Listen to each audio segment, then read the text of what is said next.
Every year, millions migrate from developing countries to Western nations seeking better opportunities and living conditions. In 2023, legal migration to OECD countries reached a record high, with approximately 6.5 million people moving to these nations. That's a 10% increase from 2022. Imagine leaving everything you've ever known behind: family, friends, culture, all in search of a better life. And if you are one of the lucky ones and made it to the West, the land of opportunity, you have hit jackpot. But then reality hits. And in today's video, we're going to talk about 5 reasons why we think that this dream might not be as rosy as some may think. And watch till the very end, because we do provide an alternative lifestyle based on our experience having lived in the West for over 15 years and doing something different. For those who don't know us, we are Nabeel and Zenesta, and we are a location-independent family with a simple goal of creating a freedom-based online business while we slow travel the world. For decades, the West has been painted as the ultimate destination for immigrants from around the world. From Bollywood movies to Hollywood blockbusters, the American dream and its Western equivalents have been glorified as the pinnacle of success. Add to this the long shadow of colonial influence and the belief that anything Western is inherently better. Many endure grueling visa processes, discrimination, and years of hard work just to call the West their new home. But here is an important question. Once you're there, does this mean the dream truly lives up to the hype?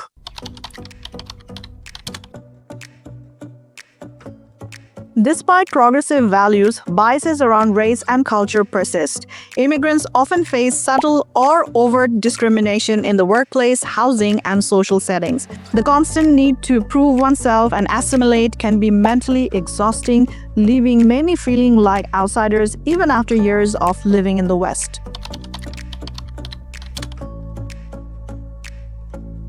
It is no surprise, but the West is expensive. Starting from rent, healthcare, education, and even groceries can consume most of your paycheck. Despite earning higher salaries, the cost of essentials often leaves little room for savings or even indulgence. It's a cycle of working to survive, not to thrive. You may find yourself asking this question: is the higher income worth the diminishing quality of life?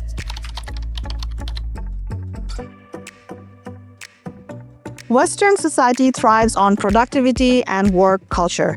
It's a never-ending grind where work-life balance is often an afterthought. Many immigrants find themselves stuck in a monotonous routine, living for weekends and dreading Mondays. The vibrant, community-centric lifestyle they left behind becomes a distant memory.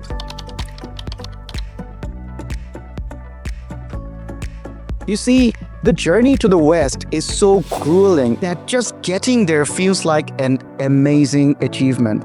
And don't get us wrong, once settled, many realize that making it isn't as extraordinary as they imagined. A stable job, a car, and a house might check the immigrant's dream boxes, but the emotional fulfillment and the joy often remains elusive, especially when you have something to compare to that they have left behind.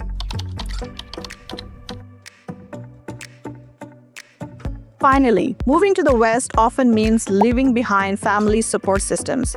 Aging parents, festivals, and childhood friendships become distant memories. Children of immigrants often face identity crisis, juggling between two cultures but not fully belonging to either.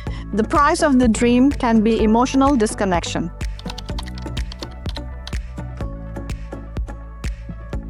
So what's the solution to all of this? It's time to think outside the Western box. So if you are an immigrant in the West who have achieved a sense of financial stability, such as some investments, including a house, you have some corporate experience, you may consider living an alternative lifestyle, one that requires a bit of courage, but the rewards at the end of it could be finitely different and positive than what we have today. Think of the concept of currency hacking, or in other words, location arbitrage.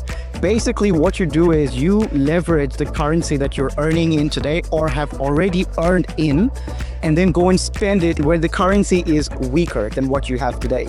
This automatically makes you have a better runway, allowing you the opportunity to have a much better quality of life.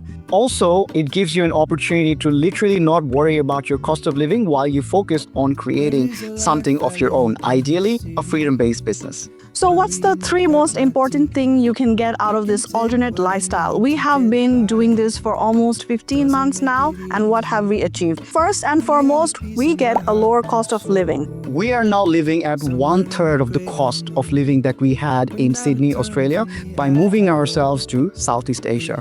And you can even consider other regions such as South America or even Eastern Europe. The second most important thing that we got out of it, which means a lot to me, is the work-life balance.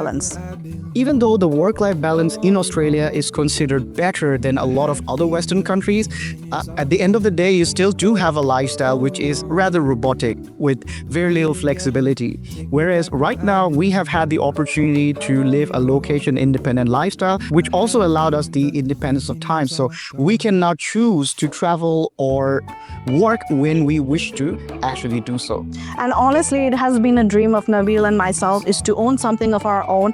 And we have tried multiple times to build something on the side while we were doing our corporate jobs, but it never formalized into something formidable. And only while doing this whole adult gap year is when we could actually focus on building something of our own, where we are our own bosses and we don't have to follow anyone else's rules, whereas we make rules for ourselves. And the last point we wanted to highlight is higher standard of living. You get much better value for your money when you actually make that move to countries where you can use currency hacking. These are what might be considered as luxuries in Western countries, such as having your house cleaned by a cleaner more often than, say, you having to do it by yourself using a lot of your time, or even having a nanny come into your house and look after your children. Like, these are some of the things that are really expensive in Western countries, but you can get really high quality services in some of these other countries that we mentioned. And also, one of the most important thing is that we are lucky enough to send our daughter in international preschool, which, like, international schools in a Western country would be much more higher. We never had the chance in a Western country. Now we have the opportunity to send her in international preschool here all over Southeast Asia. And also, we don't have to own a car, all the expenses that come with it, such as registration, depreciation, petrol, etc. We can basically use, ride-sharing apps wherever we want to, and it's very, very reasonable. So does this mean the West is not worth it anymore? That's obviously not true.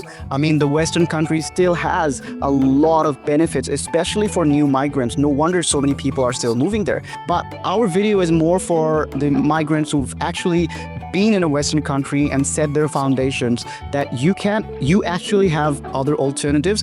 All you need to do is show a little bit of courage and plan logistically and financially in order to make a lifestyle that could be a lot more fulfilling. So if you enjoyed this video, do not forget to subscribe to our channel. We would really appreciate it. Share it with your friends and family. And in the meantime, definitely do go watch this video we did about currency hacking. It's a lot more detailed about how you can actually achieve this.